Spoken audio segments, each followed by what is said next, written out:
Why would I go out and spend money buying something when I'm throwing away a thing that can do the exact same thing?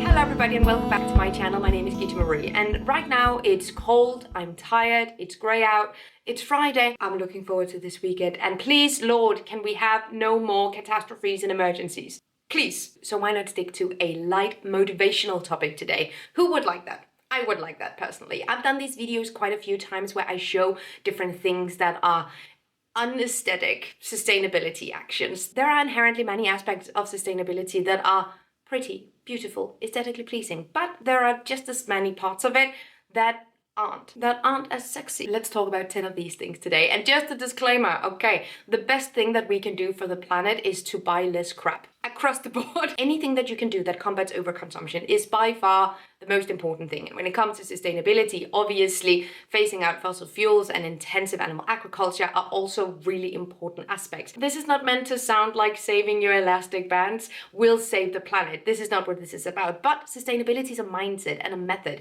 And oftentimes we are being taught through consumption patterns, through social media, through advertising, a certain way of treating materials. And in order to break those thought patterns, we need to see new ways of using these materials. This is what this video is meant to do. It happens rarely, but whenever I order takeout and get like cutlery or chopsticks with me, I don't just throw them away after having used them. I save them for multiple different purposes. Best example of this is this plastic spork that I got with a salad that I mixed last year. This plastic is of solid quality and it would be a shame to just throw it away. So now this is my travel spork.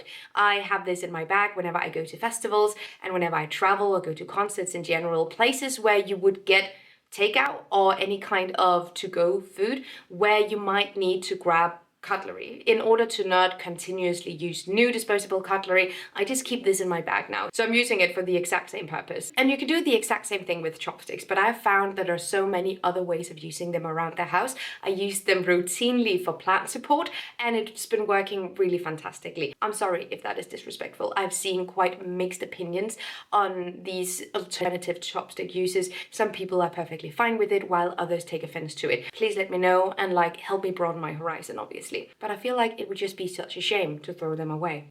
Let's talk about soap scraps for a second, because I have shown guides on how to take all your soap and remelt it and turn it into like a Franken soap for all your different soap scraps. You can do that. A more low effort version, I would say, is to just take the tiny bit. When you basically have no soap left, instead of throwing that tiny bit away, just smash it with some water onto the new piece of soap. Especially with beauty products, I would say a lot of things are thrown away before it's even finished. Like 70% of beauty and care products are thrown away when the packaging is still not empty. This is not ugly per se, but it is the less sexy way of getting your plant-based proteins. Now we're seeing tons of meat substitutes and alternative plant-based proteins being introduced to the market all the time, and I love to experiment and try with these things, but they can be a little bit expensive or unattainable, not necessarily very easily accessible to all consumers. But you know what is accessible to most consumers, the vast majority? Beans and lentils. Beans and lentils are not only way cheaper, but include them in your balanced diet. There's so many dishes where you can substitute meat for beans and lentils instead, and you're gonna have banger dishes. I have been reusing cans for as long as I have had my own home. I love a can overall. Sometimes I even go to supermarkets whenever I'm traveling to see if they have some that look nice that I can use in my home decor. I use it for small sprouting projects, for herbs in my kitchen, and for storage. It's a really neat thing, instead of throwing it away or throwing it to recycling, to just reuse those things at home. I would, however, mention that if you open a can, you have to take all the food out of it. It cannot be used for food storage. It contains a plastic, sometimes BPA-rich lining, and when that comes in contact with air and bacteria, etc., it's not great. So take all your food out of your container if you're opening the can and transfer the rest of that food to a different container, like a food-safe container instead, and use your can for something else. By the way, if you have any alternate uses for some of these things that I'm sharing and talking about, let me know, share what you do with these materials. Inspire me, please. I am never one to throw away a solid bread bag tie. We have these things and we get them when we get tons of different types of groceries, not only bread. I don't throw away elastic bands. I don't throw away these little tie things. We use them around the house. Again, this is not something that saves the world, but why would I go out and spend money buying something when I'm throwing away a thing that can do the exact same thing? So I use these ties, you know, as they were meant to be used, but I also use them to organize my electrical cords. This is specifically handy if you have a charger in your bag and you don't want it just flopping around everywhere. She keeps a tight ship and I want all my cords to be in order, otherwise I'm gonna feel overstimulated. So this is a perfect way to do. This is not a specific thing or material per se, but it's just like more of a mindset. Striving towards a sustainable lifestyle, sometimes, for me at least, means being okay with things just being a little broken. Things being a little broken isn't a deal breaker. If you can fix it, that's fantastic. But if you can't fix it, I'm not gonna discard something or throw something away because it has a small flaw or it might be a little bit broken. If I can work around it, I absolutely will. I feel like our bar for when something is broken is also completely fucked. I have known people to throw away clothing if there's a button missing.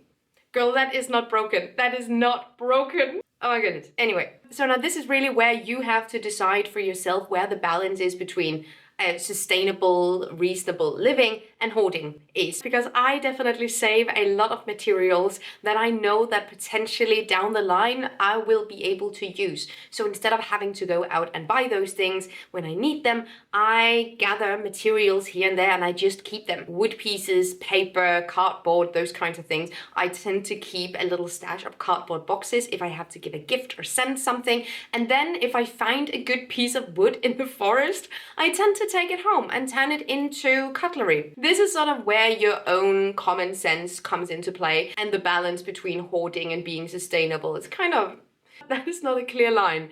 That is a balance. You have to figure this out for yourself. This is something that I recently tried out and I'm definitely gonna try and do it more. I've tried reusing wine bottles and turning them into drinking ware or different small vases, etc. I've used these for herbs and for storage as well. And I also use them in table settings when we've had people over, where I've simply just cut a line around a wine bottle and shocked it with like switching temperatures, cold and hot. I have a whole video about it if you want to see that. And speaking of glass, broken glass, I also have ideas on what to do with. A few years ago, I broke this wine glass. If you break something, the first thing that I will try to do is fix it so it can be used for the same thing as it was used before. But that is not always possible. For instance, this wine glass broke in the stem and you simply cannot glue the stem back together and have it be as stable as before. I wouldn't really dare using it that way. So I try to come up with other ways of using the bulb of the wine glass. And this idea is definitely one of my favorites. So I'm planting my herbs in this. I'm using these around the kitchen and in dishes, etc. And I've stored this in a little glass, but you can also keep it in your planted pots to fill out that space where it would, you know, otherwise just be boring and dirt. So perhaps even trying to take something that is unaesthetic and turning it into something pretty. But I really like this solution. Raise your hand if you are also guilty of making yourself a cup of tea or a cup of coffee and you have a few sips of it and then you forget it and then it gets cold and then you perhaps forget about it for a few days. Perhaps you go out of town. Perhaps you come back home and you realize, oh, I had a cup of coffee there and now it's been sitting outside for a really long time and like now I just have to waste it and that's really frustrating. Raise your hand. I've done this quite a few times, so I have a few ideas on what you can do with this. If your coffee or tea has been out for a really long time, where it's no longer safe for consumption, I recommend trying to use it in an art project. You can also try to dye your clothes with leftover coffee or tea. If it's just been outside for like a day, I tend to save that coffee in the fridge and then I can use it if I'm baking something. This is especially great if you're baking something with chocolate, like a brownie, a little muffin. Coffee and chocolate just complement each other so well. And this has been by far my most used way of using leftover coffee, is to just save it and use it whenever I'm baking. You can also freeze that coffee in ice cubes and use it for iced lattes as well. No need to throw it down the drain. And those are 10 things that perhaps aren't the most aesthetically pleasing, but definitely just make sense. Let me know down below if you do any of these things or if there's any other things that you do to be frugal, to save money, that are also sustainable. Let me know in the comments. Thank you so much for watching. Have an amazing day and I will see you guys next time. Take really good care of yourselves. Until then, bye.